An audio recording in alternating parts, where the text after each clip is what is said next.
விநாயகர் எப்படி ஒரு பயங்கர அசுரனை எலியாக மாற்றினார் தெரியுமா? இந்த கதை உங்களை ஆச்சரியப்படுத்தும். ஒரு காலத்தில் கஜமுக அசுரன் என்ற அசுரன் சிவபெருமானை மகிழ்விக்க கடுமையான தவம் செய்தான்.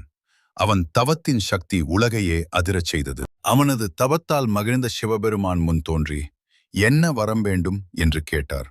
கஜமுக அசுரன் யாராலும் கொல்ல முடியாத வரம் கேட்டான். அந்த வரம் கிடைத்த பிறகு கஜமுகாசுரன் மிகவும் அகந்தையாக மாறினான்.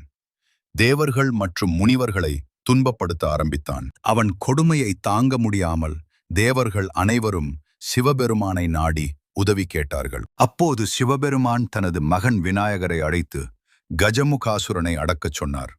விநாயகர் போருக்கு தயாரானார். விநாயகர் மற்றும் கஜமுகாசுரன் இடையே கடுமையான போராட்டம் நடந்தது. இறுதியில் விநாயகர் தனது தந்தத்தை எறிந்து அவனை வீழ்த்தினார். தோல்வியடைந்த கஜமுகாசுரன் ஒரு பெரிய எலியாக மாறினான். விநாயகர் அவனை அடக்கி தனது கட்டுப்பாட்டில் கொண்டார். அந்த நாளிலிருந்து அந்த எலி விநாயகரின் வாகனமாக ஆனது. அகந்தை கொண்டவன் இறுதியில் அடக்கப்படுவான் என்பதை இந்த கதை